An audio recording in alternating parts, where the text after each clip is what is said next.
We're here today with Professor David Lane, who is currently also working on a project with us called INSITE. Professor, could you tell us something about the INSITE project, please? The INSITE stands for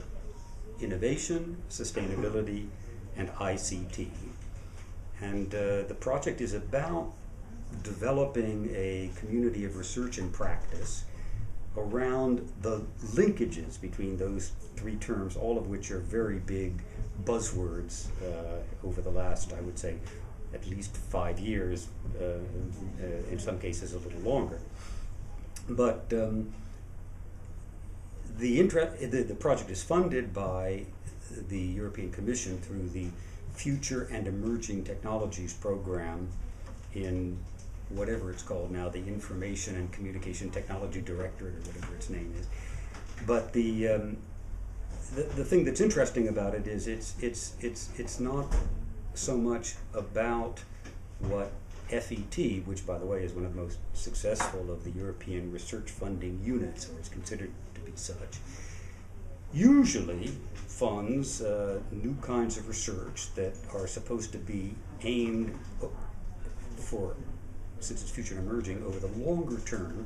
towards developing new kinds of artifacts, information communication technology artifacts, that will help push along the European Commission mantra of economic growth and jobs.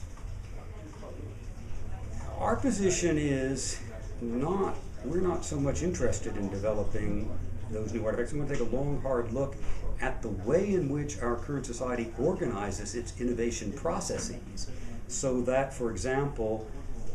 this very activity that FET and other European research agencies are involved in, of pouring in money to prime the pump of invention to generate new kinds of artifacts, with the thought that that's the number one priority for government today, to promote innovation as the motor of economic growth, pushing to one side many other concerns that, like social justice, for example, that have traditionally been very high on the, at least European, political agenda. We think furthermore that the issue of sustainability, which very often is now considered primarily with respect to the ways in which we seem to be headed towards a couple of environmental disasters, in particular climate change. Sustainability is often seen as an issue primarily about our relationship with the environment. We think sustainability is a much bigger issue than that. We think that sustainability is also an issue about how society is organized and whether society's processes are sustainable in the sense that they're not leading us willy-nilly into social collapse, not just environmental collapse. And we think that that's linked with the way in which a society organizes its innovation processes. In fact, we think that we now live in something that we like to call an innovation society, which is sustained by a set of activities, processes for generating new kinds of artifacts, the value of which is simply determined by the so-called market. Not by what it is they do, not what people really need, not by some kind of social, I wouldn't want to even say consensus, but social values-driven processes, but by what in the end people can be induced to buy. And by the way, the Innovation Society structure includes lots and lots of organizations that are very good, and professions that are very good at getting people to come to feel that they have needs that last month they didn't even feel as twinges of desire, because there weren't artifacts that could possibly satisfy them. And now there are, and now they become needs, and then they become values, and hence value, because value is the market.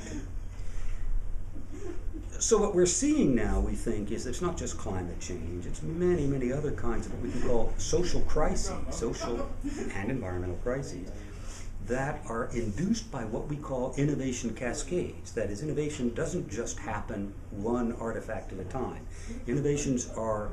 incorporated into cascades that involve changes in social organization and changes in attributions of value, attributions even of identity at the personal and at the social level. And there are processes that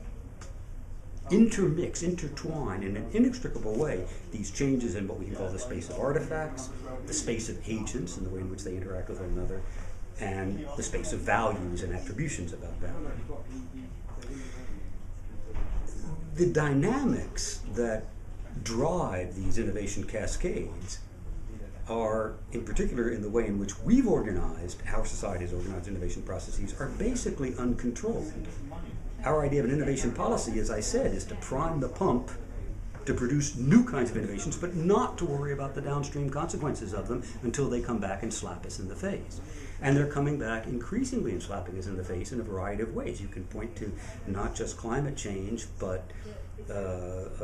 think of issues like, for example, the obesity epidemic in the United States, which is the follow-on of a set of very interesting innovation cascades in agricultural production,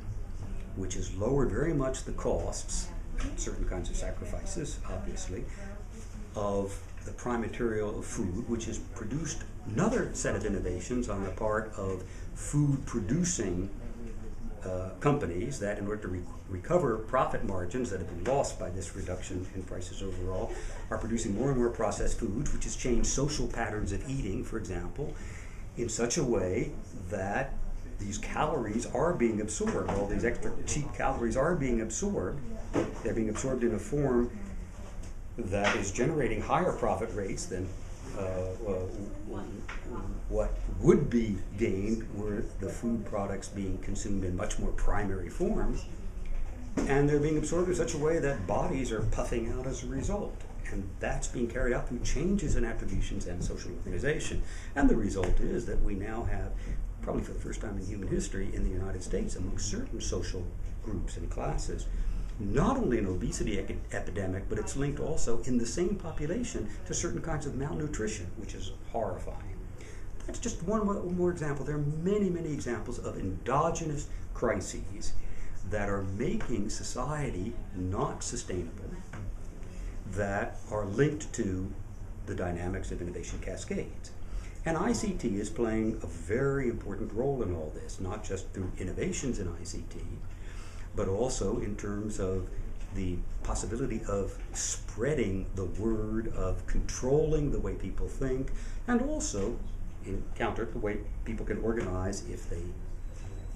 care to oppose and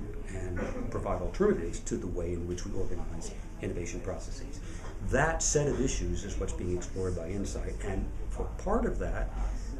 we have not only academic researchers, but we also include in the INSITE population a group of practitioners primarily coming from what we can call the worlds of social innovation and civil society organizations. Thank you for that very elaborate answer.